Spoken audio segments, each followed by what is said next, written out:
shall live and not die. I speak a word of faith, let me prophesy. I speak a word of faith, let me prophesy. With long life will your days be multiplied.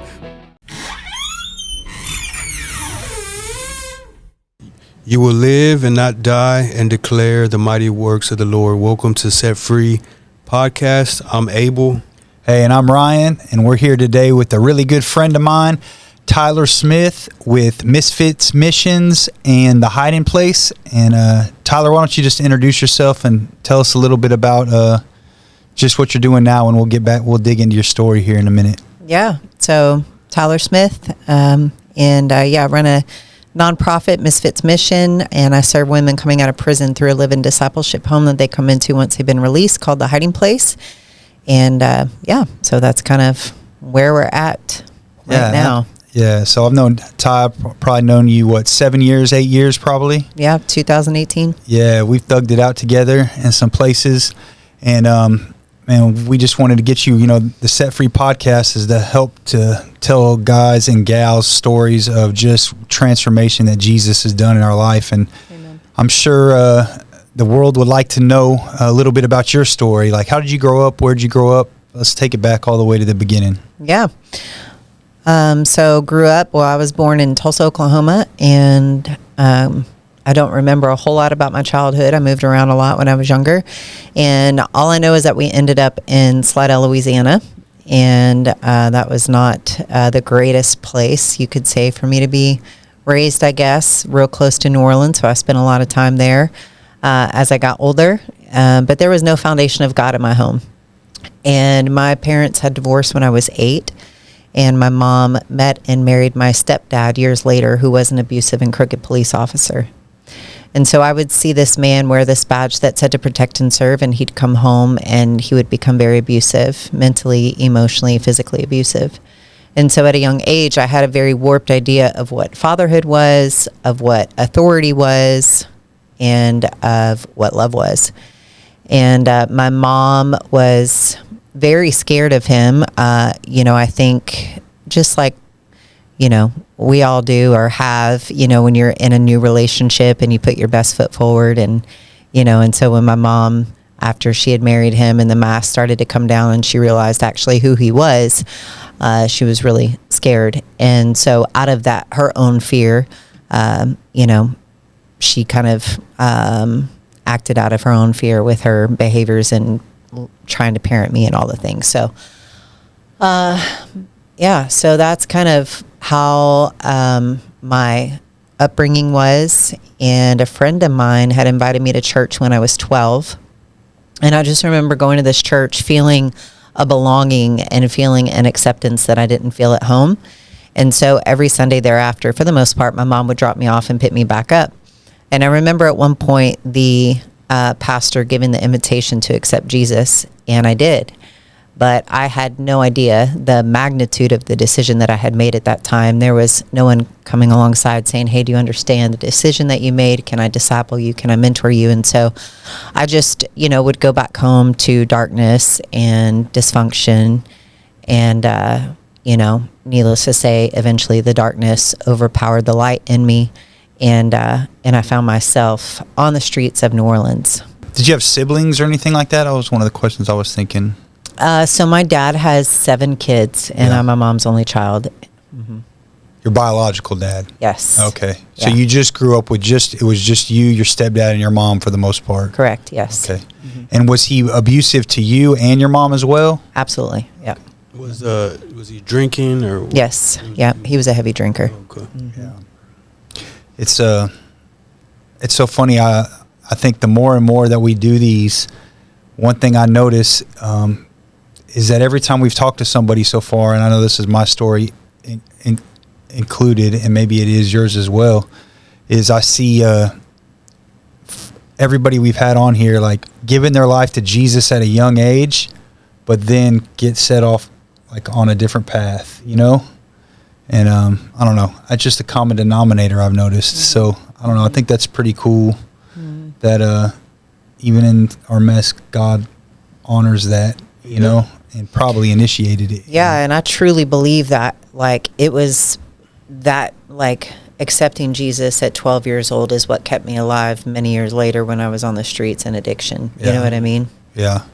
One of the most powerful things in the Bible, I think, too, is like when I think it's in Hebrews when it talks about that Lot's righteous soul was vexed, and, he wasn't righteous because of his own righteousness. He was righteous because he believed in the one that was to come, just like his uncle Abraham, But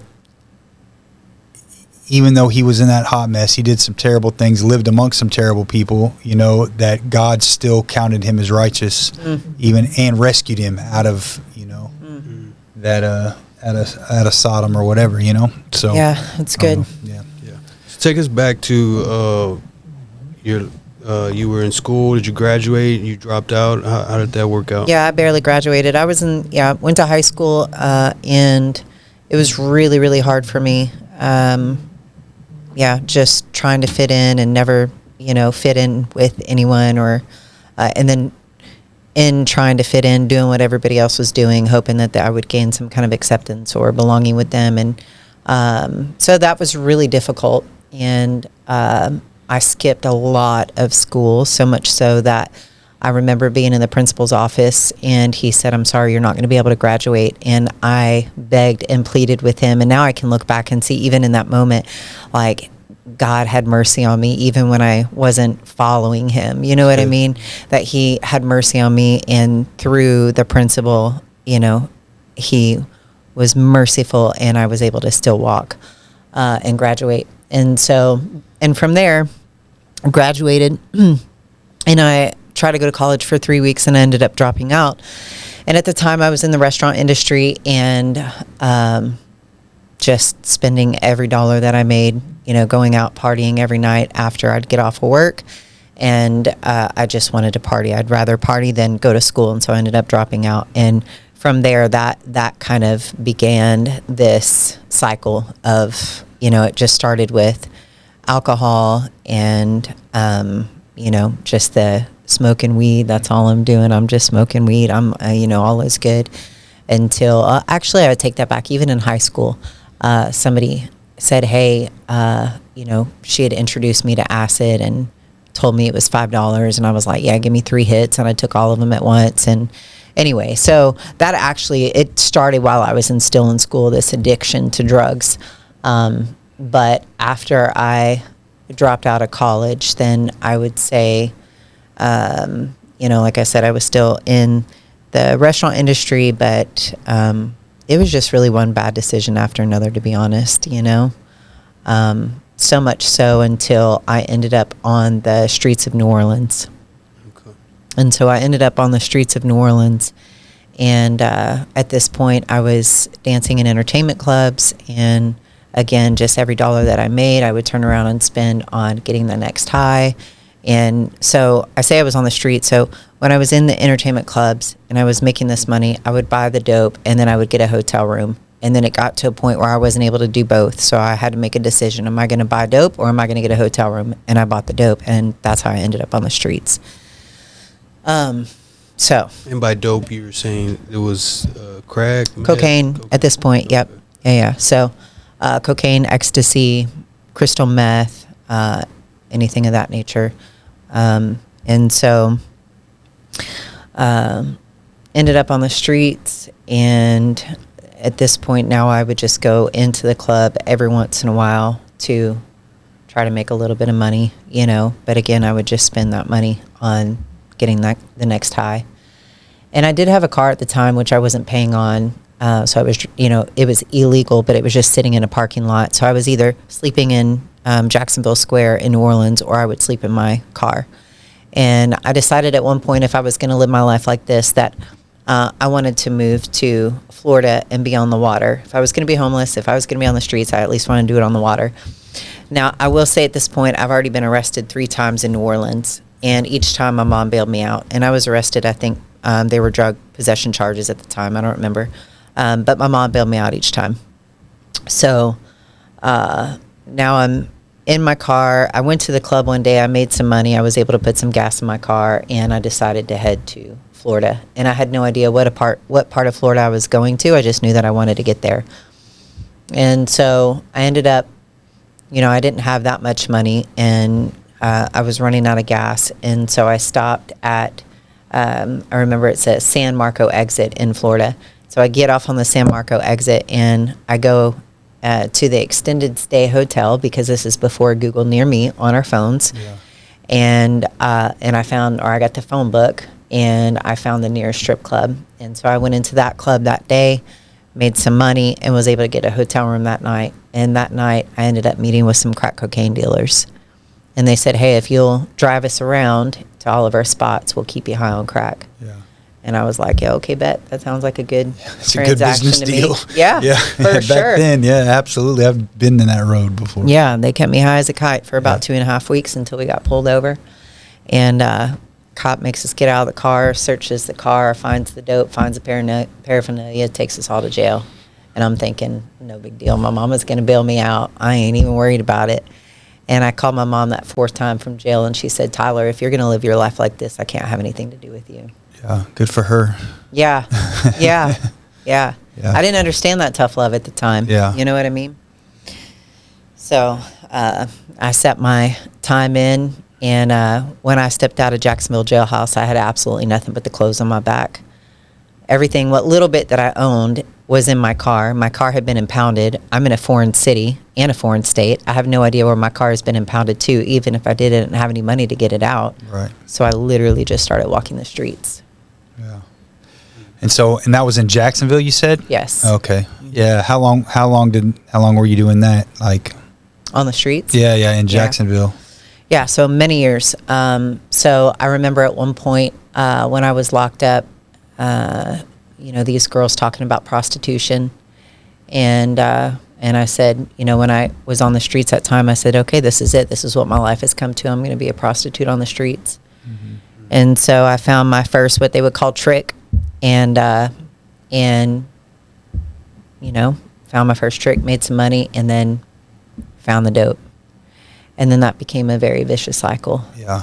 Where I was doing that for several years. I was in and out of jail. I never actually did any prison time, but I was incarcerated 16 times. While I was on the streets, I had several near-death experiences, guns held to my head. I was literally almost choked to death. Yeah. So it was really ugly. Yeah. Mm-hmm. Coming from living on the streets, you're going down this spiral. Was there any inclination of God in that? Did you have any experiences that kind of was pulling you back towards the light, or what was your spiritual nature in that time? That's a great question. I remember being angry with God. Like if you're real, why am I here? Why is this happening to me? So there was that side of it, of being angry with the Lord.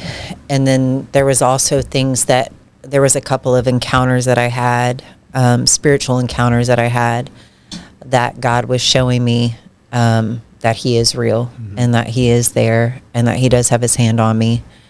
And of course, I still didn't fully understand it all at the time. But what I will say is that, the last time before I was incarcerated, that last time is when I had those several near-death experiences. And when I got locked up that last time, the judge told me, if I see you one more time, you're going to be locked up for good. So I was at a crossroads with my life. It was either prison or death. Mm-hmm. And even though I was spiritually dead inside, and even though I had committed suicide, I had this little, or attempted to commit suicide, I had this little mustard seed of hope, mm-hmm. that something had to be different. Like there had to be a different way, Mm-hmm. And that was what I clung on to, was that little mustard seed of hope. Mm-hmm. And take us into that, the suicide attempt. How did you attempt suicide? Yeah. So at one point of the addiction, when I was on the street, somebody had introduced me to these two men that had a house, and he said that they would allow me to live, in their house. And so when I went to the house, one was an alcoholic and the other one was a crackhead, and they were functioning addicts. They both somehow held jobs, But they had, when I tell y'all, they had dishes piled up on the sink, like months worth of dishes. Like, it was disgusting. But that was the thing. They said, if you clean this, you keep the house clean, you can sleep on the couch. So that's what I had to do, and that's what I did. And I mean, it was so many that I had to take the dishes to the bathtub. Like, that's how many dishes they had on the sink. It was disgusting.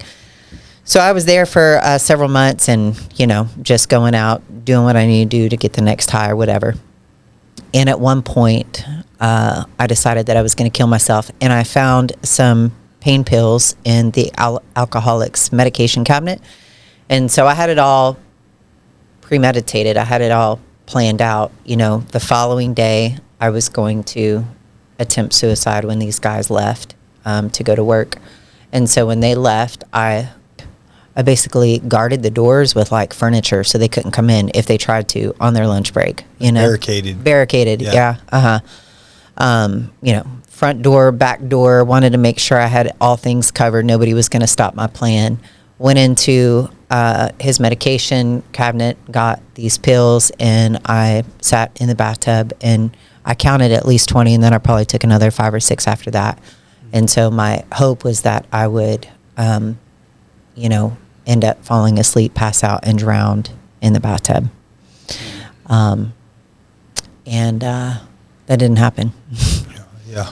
Yeah. I remember I was so angry. I was so angry that didn't happen. That didn't work. Yeah. Yeah. Especially because now I have to move all the furniture back into the play, back to where it belongs. Yeah. So you're going through a life of brokenness and hardship. So take us to your conversion experience where you were set free, you would say. What did that look like? How did God encounter you and change you? Yeah, so the last time I was incarcerated, I was given a Bible, and I remember just like being able to read this Bible very clearly, maybe like a Life Recovery Bible or something. It was real easy to understand. And so I started reading it, and I was just absorbing so much of it, but I still don't think that I knew in the time what God was doing in me, you know, until later. And so I'm reading and I'm absorbing, and God is moving, even though I didn't know it. And I called my mom that last time I was in, and years had passed since I had last spoken to her. And I told her, listen, if I don't get right, if I don't do something different with my life, it's either prison or death. And so, long story short, my mom had invited me to go to Oklahoma to be with her. She was still in New Orleans, but she had suffered through Hurricane Katrina, and so she was moving to Oklahoma to be with her family. And so she asked when I got out if I wanted to move to Oklahoma and, you know, be in relationship with them. And, you know, I, you know, just think, like, I look back at it and I'm like, man, I definitely wasn't like so thrilled about having this restored relationship with family. It was like, I knew this was my only choice, but God used that yes, you know. God used that yes for me to go live with my mom, and it turned out to be the biggest blessing. So my mom said, you need to go. I get to her house and she says, you need to go to a program, you need to go to counseling, you need to go to rehab. And I'm super prideful, I'm super stubborn, and I said, no, I'm not going to do it. I've been locked up, I don't need it, I don't want it, you know. So she said, okay, well, how about we join the gym and go to church? Those were the two things that I had to do. I said, okay, I'll do that. My first visit in a gym, I'm on the elliptical for about 10, 15 minutes, sweating it out, you know, feeling good. Well, I started feeling a little dizzy. So I go to sit down on a weight machine. I ended up passing out. I hit my head on the weight machine next to the one I was sitting on. I was knocked unconscious. I had to be rushed to the emergency room. I had $4,000 in medical bills and staples put in my head, and I hadn't even been out of jail a week yet. So most people will be like, man, that gym thing is not for me, you know, but I realized, man, I'm really unhealthy and I need to do something about this. And so I started working out, and I got a job at IHOP, and I was doing that for a while. Meanwhile, on the other side, I'm going to church every Sunday, and I've recommitted my life to the Lord. But again, there's no word of discipleship. There's no discipleship. There's no mentorship. So I'm just showing up every Sunday and just trying to do the next right thing Monday through Saturday, which often was not the next right thing. And I stumbled a lot along the way. And it was kind of like what I was sharing with you earlier, Abel, that I was saved at that point, but I wasn't set free. I was still under so much guilt and shame and condemnation from my past.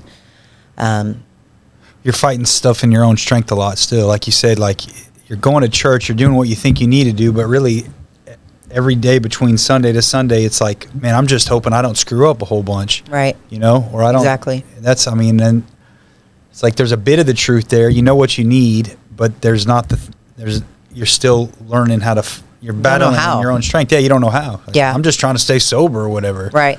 Right. And that don't work. Yeah, and nor did I have a community of people at this point. Yeah. You know what I mean? Yeah. So yes, I'm going to church and I'm working, and at this point now I've made enough money that I can hire a personal trainer. So I hire a personal trainer, and I started working with her, and she said, "Hey, I think you'd be really good at this," you know? And so after several months, I looked into getting my personal training certification.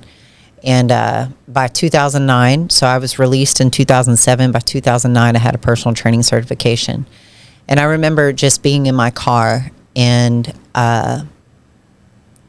just bawling tears, crying out to the Lord, like, wow. You know, it was such a pivotal moment for me. Because not just 2 years ago, I was on the streets, I was in addiction, I was homeless, I was prostituting as a survival. And now I hold this certificate that I get to help people on their journey to health and fitness. And it was just like mind blowing to me. That was in 2009. And by 2014, I started competing in bodybuilding shows. And that was also just an amazing season of my life where, you know, the Lord was, I think as women, we struggle a lot with especially for me, like I struggled a lot with my self-worth and my identity. And the Lord, I think through this season of bodybuilding and personal training was really helping me to get to a place of seeing myself as He sees me. But that was a journey and that was a process to get to that place. Now that you're doing the physical fitness, you're doing the bodybuilding, let's see, you said that was in 2014. Mm-hmm. What did that look like? Like, you know, the bodybuilding, like the level of discipline, all the stuff that goes into that. Did that help your walk at all? Did it, you know? Yeah. So it definitely taught me self-control. Mm-hmm. And it taught me self-control, and it helped me in other areas of my life. And I would say spiritually, you know, I got to a place where the Holy Spirit was just doing a deeper work in me. I was in the supplement sales industry at the time. And so there was just, you know, spiritually the Lord was doing a deeper work. And I think at the time, I was still kind of, I wouldn't say 1 foot in, 1 foot out, but I was definitely very much in the bodybuilding industry. Like I loved the industry. I loved I think really more than anything, Ryan, it became like my idol. Yeah. You know what I mean? Yeah. And I can again see that now, and walking through it at the time I didn't see it, but I think definitely it was an idol. Yeah. You know, and so while I was developing the fruit of self-control and discipline in these other areas in my life, spiritually I wouldn't say that I was where, you know.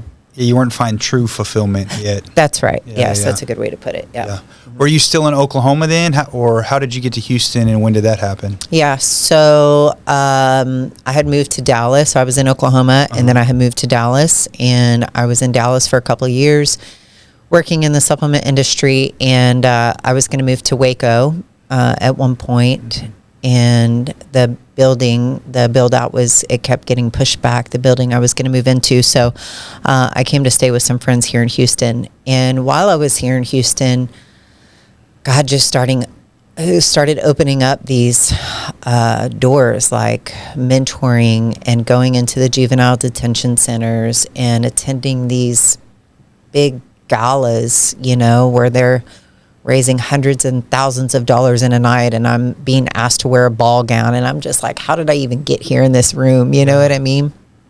And so at one point my friend said, you know, why would you move to Waco? God is obviously doing some things for you here in Houston. Good. And so I said, yeah, you know, you're right. So I started looking at places, and everything was either way over my budget or in the hood. And I was having a really hard time finding that in-between place. And then I found this condo in Lake Conroe on the water.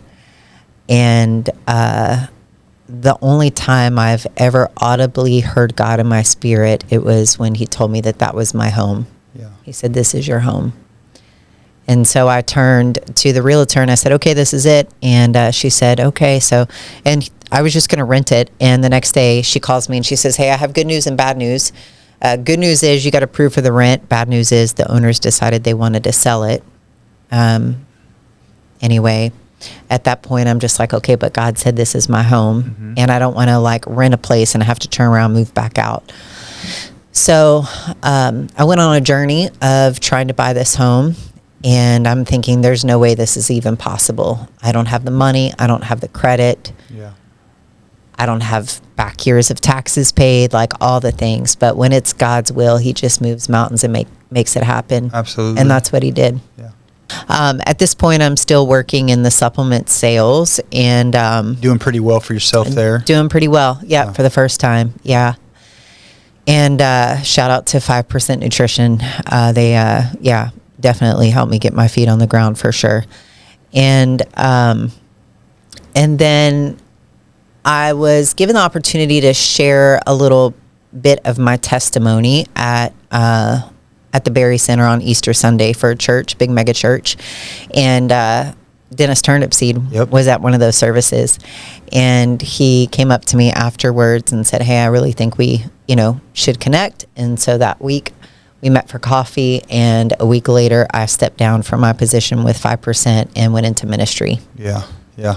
I remember that. I remember Dennis says, like, dude, I met this girl this week and she spoke at this church service I was at. And he's like, man, y'all got to meet her. Like, and so that's when I met you. Mm-hmm. I don't know if that was 2017, 18, 19. Mm-hmm. It all starts to run together. But but I remember that, being with Eyes on Me and then Ty coming on board.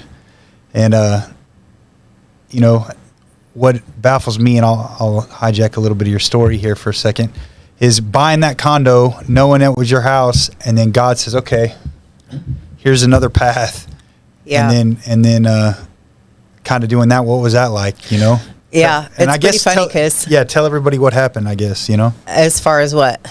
Coming on board with Eyes on Me, moving into one of the communities. And Yeah, it's funny because I said, that all the places that I was looking at was either over my budget or in the hood. And ironically, months later, I was in Greenspoint, here in Greenspoint, actually, as a backyard missionary at the Thicket. Yep.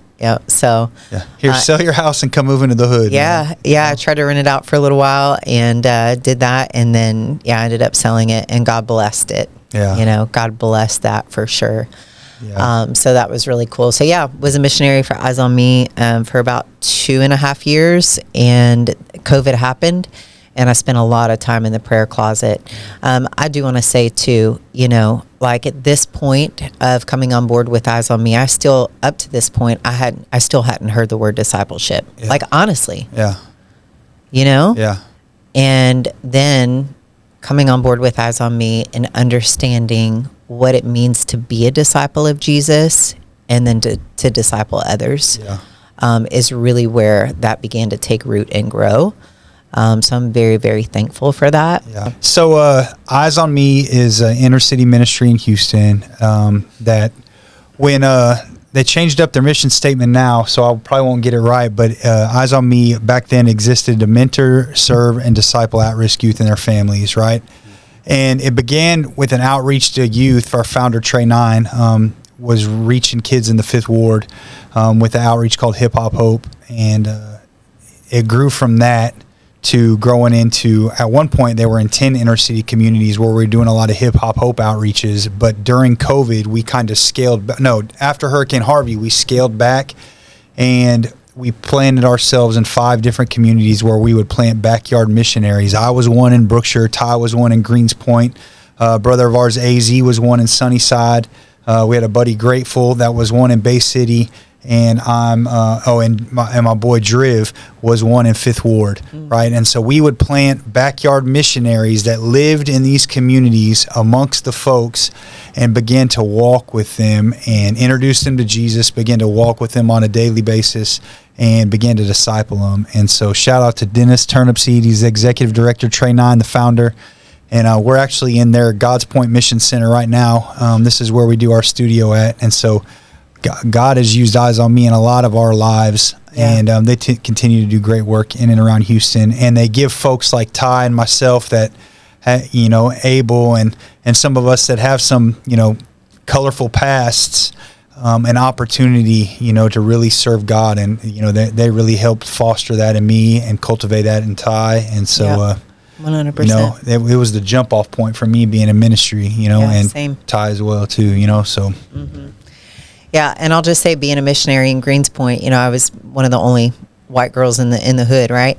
But I never felt unsafe. You remember Cheers, where everybody knows your name. That's how I felt. Yep. Like, I remember one time coming in, from wherever I was that day, and one guy's on the balcony and he's like, "Hey, Miss Ty," and another guy around the corner drinking his 40, he's like, "Hey, Miss Ty," and they just all knew who I was. They knew why I was there, and just built relationship with them and loved them all where they were at. I felt like that as well too. In Brookshire, I've been there for over 12 years now, or almost 12 years now, and my family and I, like, we've grown to love the place deeply. God planted me there, and I've stayed there, and I've always felt warm and welcome, especially from the streets.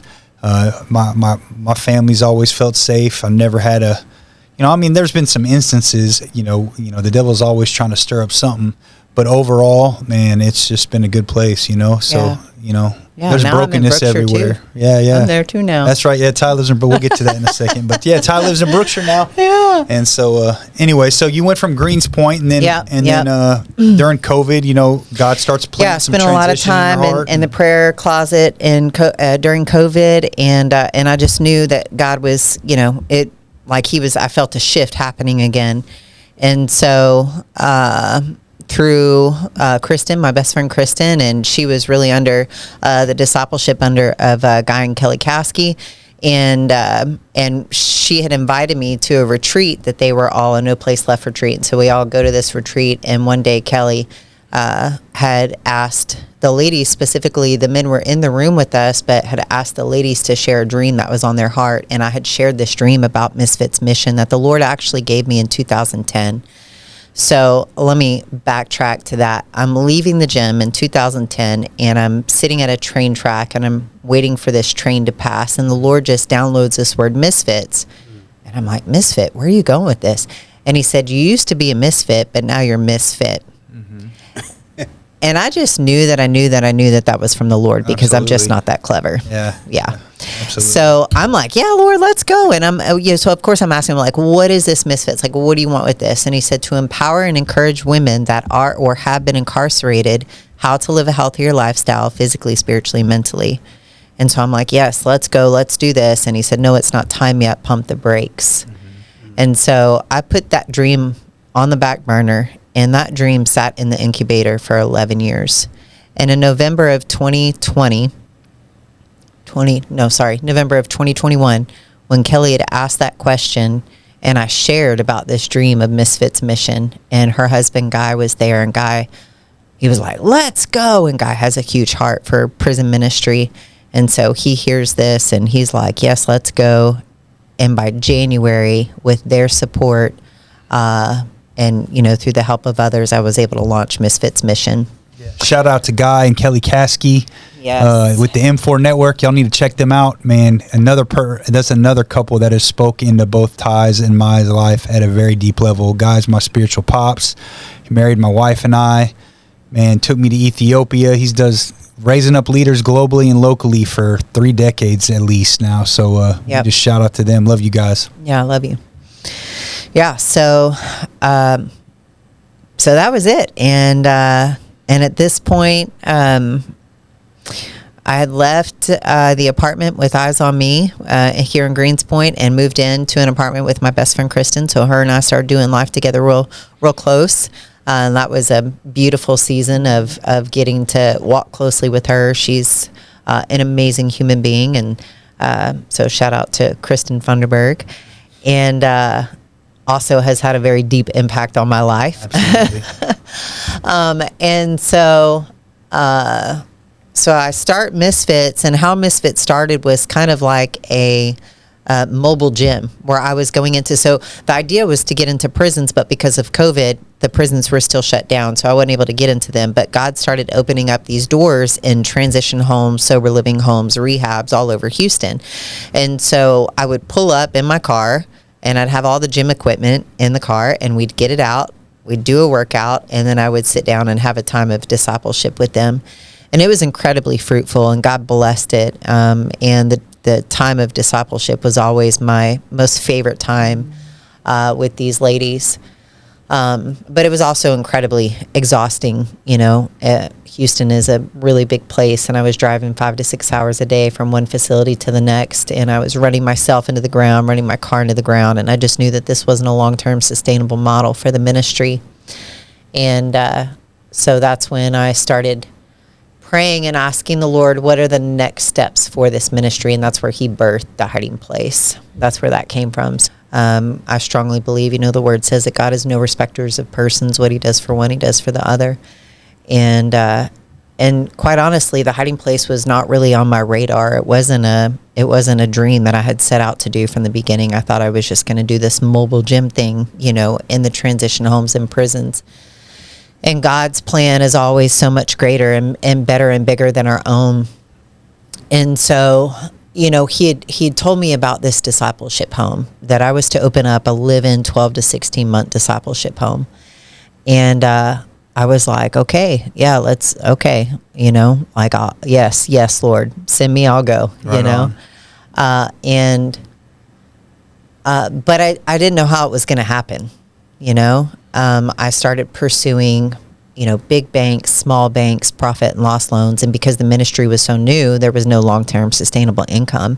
And then I hadn't even been paying myself for several months. So I didn't have enough pay stubs to show for myself to be able to get a house.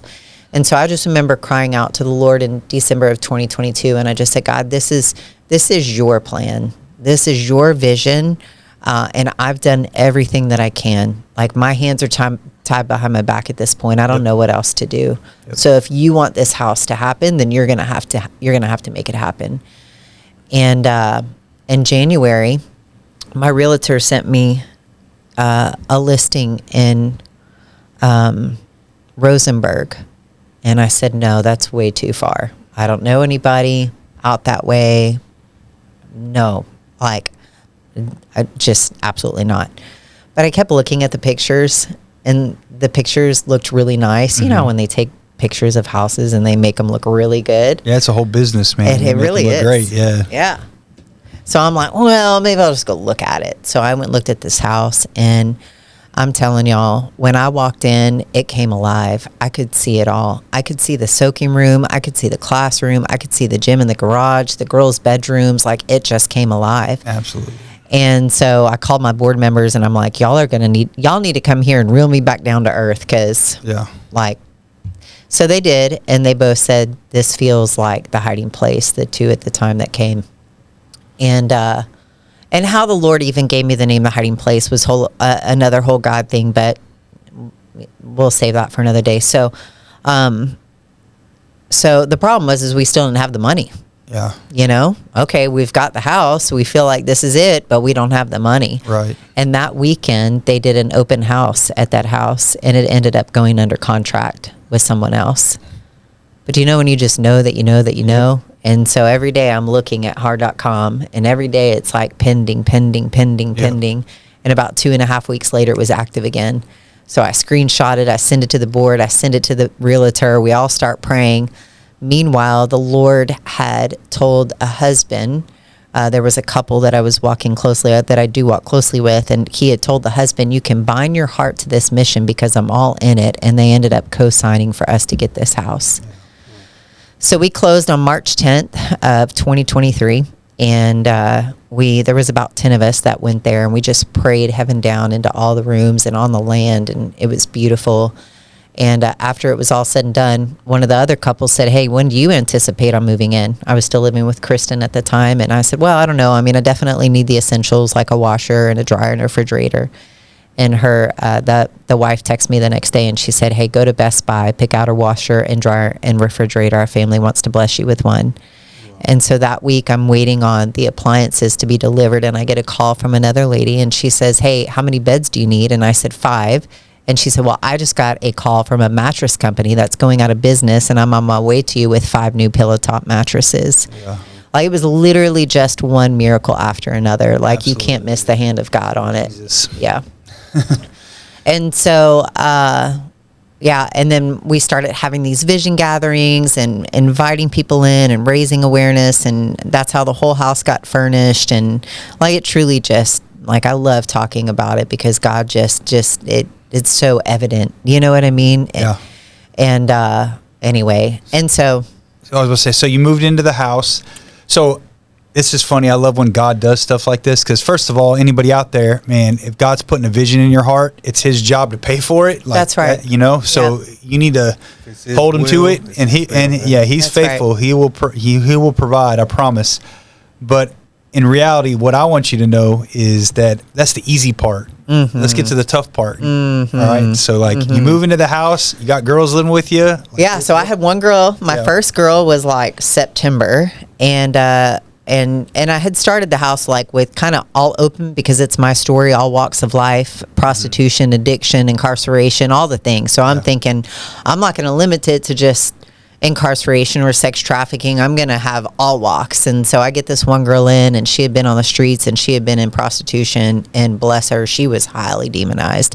And she comes in, and she's there for about 3 weeks. And when I say highly demonized, like a demon woke me up out of my sleep 2 different nights within about 3 nights apart from one another. Yeah. And it was like the Tasmanian devil. She just came in and like, and then left 3 weeks later. Yeah, and I just remember thinking, that happens. That was my first girl. Yeah. Like, God, are you sure? Like, is this really what I'm supposed to be doing? You know, like, and so second girl comes in, kind of same story, same situation. She didn't stay but maybe 3 weeks, and she left. And so I'm just like, man, like, really? Did I hear you right? Yeah. And then of course the enemy is like, you might as well just give up, like, all these, and anyway, but it's like, you just, okay, yes, I heard you right, and I'm just going to keep moving forward, stay the course. That's right. Stay the course. Is big, man. Yeah.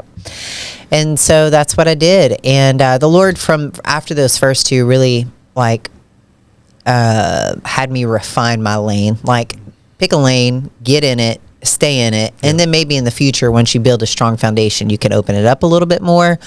But so that's where women coming out of incarceration came out of, was from those first 2 experiences. And women coming out of incarceration has a whole nother set of challenges, but it's beautiful. I mean, it's the most challenging thing I've ever done. It's also the most rewarding thing that I've ever done. I'm sure you can relate to that, Ryan. Absolutely. Yeah. Absolutely. It's I get a great opportunity, you do too, to see what God does in people's lives day to day. Abel does as well, and it's one of the most rewarding things there is, but it's not without messiness. One of my favorite proverbs is, where there's no oxen, the manger is clean, but the abundant harvest comes at the strength of an ox. And so that means when you're really in God's will and doing that work of the ox kind of work, the shouldering the burdens, and there's going to be a lot of manure, and it's messy, and we get knee deep in it, but it's worth it for sure. 100%. Yeah. Yeah. Yeah. And so, I think part of my story, being incarcerated, 16 times and just getting out and doing the same thing and not having the opportunity. There was nobody coming on the inside when I was locked up saying, hey, I have this home, do you want a different life? Like, there was no opportunity, And so I hope to be able to give these girls an opportunity that they wouldn't otherwise have. And so we've got 3 girls in there now. We've got several more on the way here pretty soon, and we're just thugging it out. Yeah. Yeah. I want to encourage you with this too a little bit. You put the plans in place, you put a program in place, you put a foundation, you have a structure. We've done all those things too at the Manna House. Abel's done a lot of that with Set Free Ministries, and a lot of times it don't go like how you think it's going to go, and sometimes the greatest seeds you're planting they're not going to bear fruit necessarily in the people that go the whole exact path that you have lined out. I've got guys that have left early, not under the best of terms, that I see had the most success on their way out. Like there was a guy recently that, man, he was bucking every step of the way, and he ended up leaving, owing us money. And I've had people that have graduated the program leaving there owing us money and stuff like that. And I care about that, but I don't care about it. Like, I don't stay offended or whatever. But after a couple months, I started getting a $50 check every month from him. And I'm like, man, this is highly unusual. And I wrote it off, and for him to do that, then he ended up helping another guy and paying his way to get in, because there's an entry fee with us, and we try to keep it as cheap as possible, but he paid it for him. I said, man, ends up getting married, ends up his business is thriving. I just see all those seeds started bearing fruit at one time, and it wasn't necessarily in the context of our program, but I know that while he was at the program, the seeds that got planted, 100%. Yeah. So don't beat yourself up too much when, some of these girls or ladies. Yeah, they do. They leave early. Yeah. Yeah. And you take the wins where you can get them, That's right. and really God gives the increase. So it's up to him, right. You just got to be faithful. But I think that's like with anything, right? If it were easy, everybody would be doing it, and then just what God does through the beginning and through the challenges and what he's doing in us. Yeah. If it was just easy from the jump, I think he's refining our character, and he's doing things in us through the challenges that makes us better, to be better leaders, to be better executive directors. You know what I mean? Absolutely. I think, one of the things, and this is one of the things that I grew in my time with Eyes on Me, ended up running one of their community centers to the place I'm at now, and you as well, is you are teaming with vision just like I am. We're both very visionary kind of people. But I also learned that vision ain't enough, and that is an area God has gifted me. Being relational is an area God has gifted me. But there's a lot of areas that he made me not gifted in, so I'm dependent upon other people, because really it's a team that God has built. That's good. And for me to find my lane and thrive in it, I had to be dependent on others and learn how to lead that way and not try to hold on to everything and begin to release authority like Jesus did. Jesus released authority to a bunch of misfits, if you will, a lot of his disciples, and they didn't have a seminary degree. Some of them had sordid pasts. Some of them were just blue collar guys, and he didn't give them a lot of, he didn't try to control them. He just sent them out with a few instructions, and then when they screwed up, because they're going to screw up and we're going to screw up, he would coach them again. And just that ability to really give people the opportunity to grow and fail forward, because I know this journey, it ain't about me being perfect. It's about me staying the course and picking myself up and failing forward, That's good. And I don't know, speak to that a little bit maybe on some of this stuff as you started up the hiding place and all that. Yeah. Failing forward and being able to get back up and keep going, but I think for me, it's having the believers, the community around me, having you, having Guy and Kelly and Chris and, and people to come alongside when we are falling forward that can pick us back up and, continue to coach us and direct us. And I don't know about you, but I know I need somebody to like tell me about myself. Yeah. More than I like. If I'm being a jerk, I need you to tell me I'm being a jerk. Yep. Or if there's something I'm missing, like please tell me. Like love me enough to tell me that. You know? That's right. Yep. And I received pretty well from that now when I first was walking this out. You know. Mm-hmm. Yeah. Mm-hmm. And if anybody like story, you know, just listening to your story, it's amazing what God can do. And it says that God is glorified in our weaknesses. You know, when we're weak, we're strong. You struggled and you talked about being homeless and on drugs, and now that you're opening up your own home and a leader in your community, and only God can do that. And you know, these stories is kind of what it's about. We want people to know, no matter how far you've gone, no matter where you're at, God can use your life. God can change you, and it's only Him. And all these miracles that you spoke of is kind of it's God along the way and saying, hey, it's not you, it's me. That's right. I'm the one that's opening the doors, and it makes us, in a way, humble. We understand, hey, that if it was in my own strength, I wouldn't be able to do this. I wouldn't be able to open up a home. But God opens them doors for you, for somebody like you, somebody that you know has a checkered past, or you know somebody might dismiss you. Oh, she was in the streets, but if how impactful you are is because of the testimony of where you've come from. You know, your testimony now is your message, and now that you can reach down and really reach these women at a level that somebody else that hasn't been through what you've been through, you know, can, you know, say, hey, I've been there before.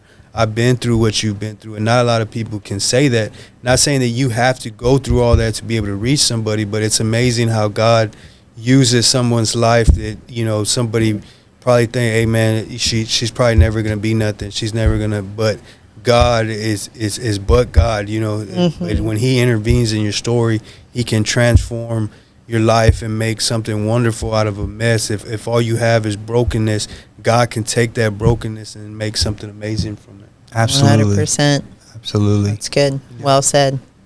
Mm-hmm.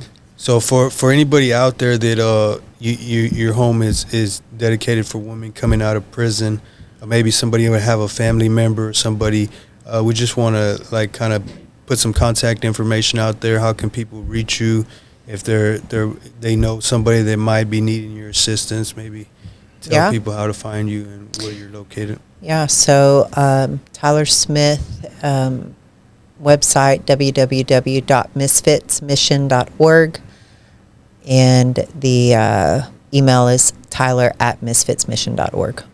Yeah. So if you want to get involved with Misfits Missions, you know, Misfits Mission, we'll put the website on the thing. Reach out to Ty, reach out to her staff, her crew, and you know, and help support. You know, maybe you just want to get involved. You know, when people jump out of faith, you know, God uses people to make sure things get accomplished. So, man, if God's putting it on your heart, reach out to her, man. I know she could use it. You know, if you got any fresh ideas, come out with her too. So, Ty, what does life look for you now? You know, you've started the ministry for the past couple years. Like, tell us what's going on with you. Like, you know, well, I just got married, and you married us, so thank you so much. Yeah. You were. Yep, good brother of ours. I've done 3 weddings. So Ty married one of my best friends, Harley, just recently this past a few months ago, and couldn't be prouder of her. And so that's what brought her to Brookshire. So she's raising up a leader to kind of like help the day to day at the hiding place, and so now she is back in Brookshire, and married with 2 bonus kids, and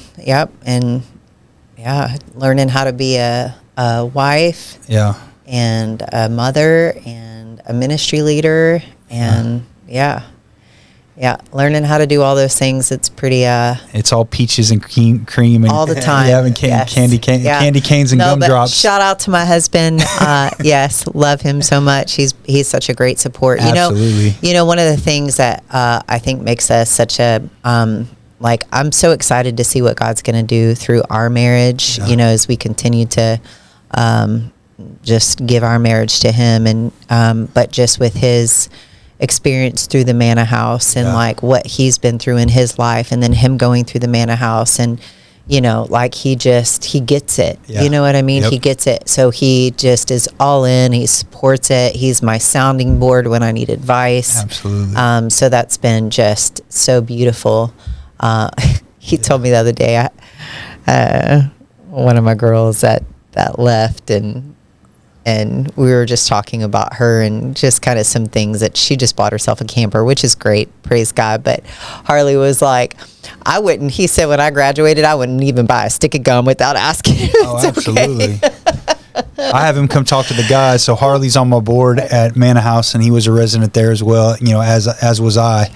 And Harley tells those guys all the time, he said, look, I just decided I didn't know too much about the God stuff. He was like, I just said I was tired of living how I was, and I just determined I'm going to do whatever they tell me to do. If they would have told me to clean the toilet with my toothbrush, I would have done it. Yeah. And, Yeah. And man, I love that dude. Yeah. He's a great man. He is a great man. All right, Ty. 100%. So if you got anything to share, any encouraging words to anybody, give it a look at that camera and, say what's up. Yeah. So I would say if you are just in a place where you feel hopeless, if you feel down and out, whatever situation that you may be in, that there is that mustard seed of hope. And if you will just give God your yes, that he will take that mustard seed of hope and he will make something so beautiful out of it. And so that's my encouragement for today. Absolutely. Yeah. Amen. Well, we want to thank you for coming and sharing your story. Thank you for the opportunity. Yeah. Yeah, I pray blessings over this podcast and what you guys are doing here. It's great.